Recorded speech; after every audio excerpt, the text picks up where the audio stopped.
Have you ever felt invisible? Have you ever walked away from a conversation replaying someone's words in your mind, wondering if you're good enough? Maybe you've been judged because of a mistake. Maybe you've been rejected by people you trusted. Maybe you've seen lies spread about you, watched others misunderstand you, or felt the sting of being overlooked while everyone else seemed accepted. Those moments leave wounds. And if we're not careful, those wounds begin to tell us who we are. But they're lying. Think about a junkyard. It's where people bring things they no longer want, things they've labeled broken, useless, unwanted, and without value. But what one person throws away, another person sees worth in. The owner of the junkyard looks at what others reject and says, "This still has value." Isn't that exactly what Jesus does? Throughout his ministry, Jesus was drawn to people others avoided, the outcast, the failures, the forgotten, the ones society had already judged and dismissed. While others saw damaged lives, Jesus saw beloved sons and daughters. And he sees you the same way. The Bible declares in 1 Peter 2:9, "You are a chosen people, a royal priesthood, a holy nation, God's own people." Think about that.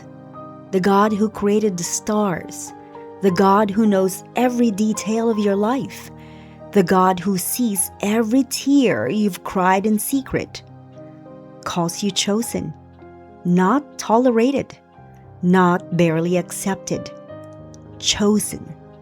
Yet so many of us spend our lives chasing the approval of people who didn't create us and cannot define us. We become exhausted trying to please everyone. We wear masks to gain acceptance. We silence our convictions because we're afraid of criticism. We become prisoners of opinions that change with the wind. Proverbs 29:25 warns us, "It is dangerous to be concerned with what others think of you, but if you trust the Lord, you are safe." The fear of disapproval can quietly control our lives. It can stop us from speaking, serving, dreaming, leading, and becoming who God created us to be. But there is freedom. Freedom begins when you stop asking, "What do people think about me?" and start asking, "What does God say about me?" When accusations come, return to His Word. When insecurity whispers, remember His promises. When rejection hurts, remember the cross, because the cross settled your value forever.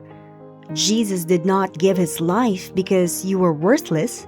He gave His life because you are priceless.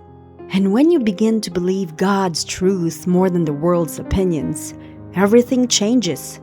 Failures become opportunities to grow. Criticism loses its power. The need to prove yourself begins to fade.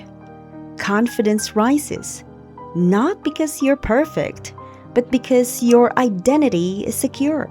Paul tells us in 2 Corinthians 3:18 that we are transformed from glory to glory. Little by little, God teaches us to see ourselves the way He sees us. So today, stop letting strangers write your story. Stop handing your identity to people who don't know your heart. Stop measuring your worth by likes, comments, approval, or applause. Look to the one who has known you from the beginning, the one who never changes his mind about you, the one who calls you his own. You are not defined by rejection. You are not defined by rumors.